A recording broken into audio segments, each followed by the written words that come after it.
If you wear earbuds or headphones walking to school, you could be walking into trouble. Wearing a headset increases your chances of getting hurt. You may not hear the warning sounds of approaching danger like a car. In fact, accidents with people listening to their MP3 players have tripled in recent years. So here's some sound advice. Keep the volume low enough to still be aware of what's going on around you.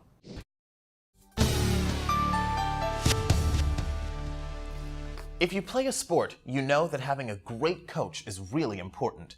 But in some communities, coaches are hard to find. Libby reports on a game plan to change that.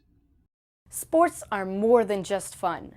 Kids who play sports are more likely to do better in school. They're less likely to abuse drugs or become pregnant.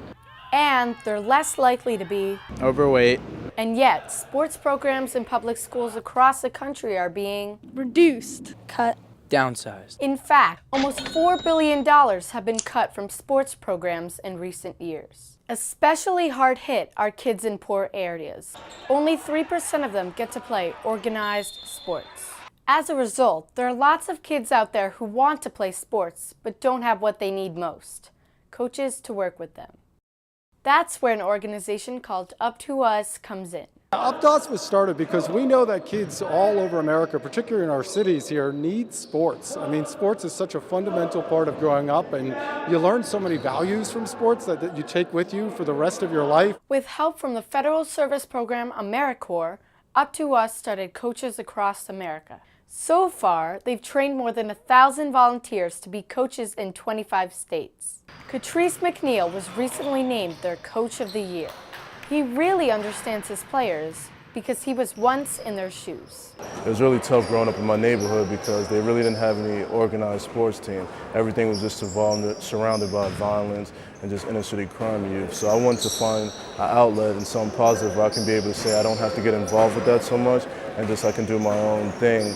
Coach McNeil not only turned his own life around, he's passing his positive attitude on to his players. Catrice is a very good coach. I look up to him in many different ways. He's like family to me, and there's basically everything. He has a big impact in my life. He's a very good coach. He teaches me new moves, stay in school, don't be outside with the idiots doing the bad things. The volunteers aren't trained to just be coaches, but to be mentors as well. That's why Coach McNeil takes an active role in his players' schoolwork. I keep a rapport with the teachers, principals, their counselors, and sometimes I'm in student-teacher conference meetings with the parents, teachers, principals. 1, 2, 3, proceed! One of the things we know is when we ask young kids across this country, who's the number one person you turn to besides their parents? If they're lucky enough to have a coach in their life, they say their coach. Up to Us is also looking for teens to be assistant coaches. If you're interested in applying, there's a link on our website. And there are other ways you can help struggling teams stay in the game. There's a lot of sports programs out there that desperately need equipment. They don't have everything from baseball bats to lacrosse sticks. So one thing kids can do is if they're from communities where they do have lots of equipment, maybe do a collection or a drive. Whether you're giving or receiving, everybody wins.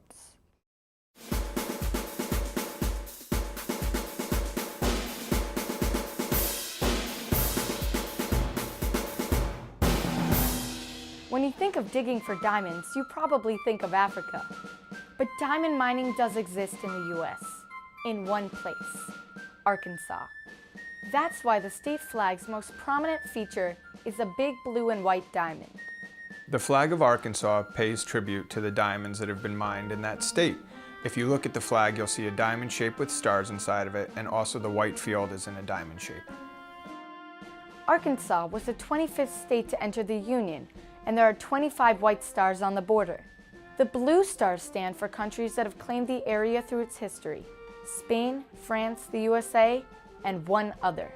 This star represents Arkansas's place in the Confederacy. After they seceded from the Union, they joined the Confederacy in 1861. Arkansas withdrew from the Union during the Civil War, but it was a state divided. At that time, 60,000 people sided with the Confederacy. However, 15,000 people from the state chose to stick with the Union. Nowadays, Arkansans are united in their pride for their state's natural beauty and for their diamonds. In fact, tourists are welcome to hunt for the gems at Crater of Diamonds State Park. With Flag Facts, I'm Libby.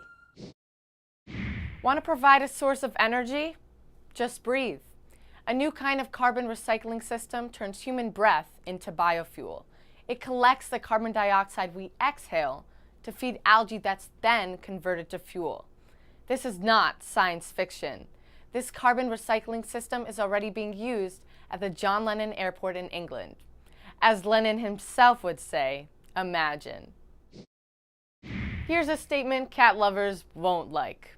Dogs are smarter. Scientists say social animals tend to have bigger brains relative to their size.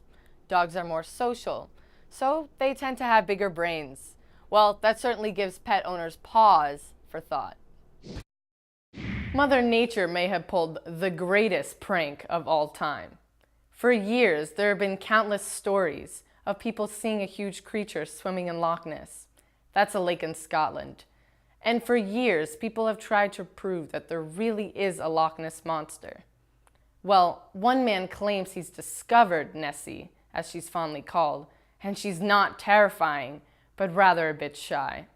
Steve Feltham spent most of his life searching for Nessie. Based on exhaustive research, Feltham claims the fearsome Loch Ness monster is just an overgrown catfish. A Wells catfish, to be exact.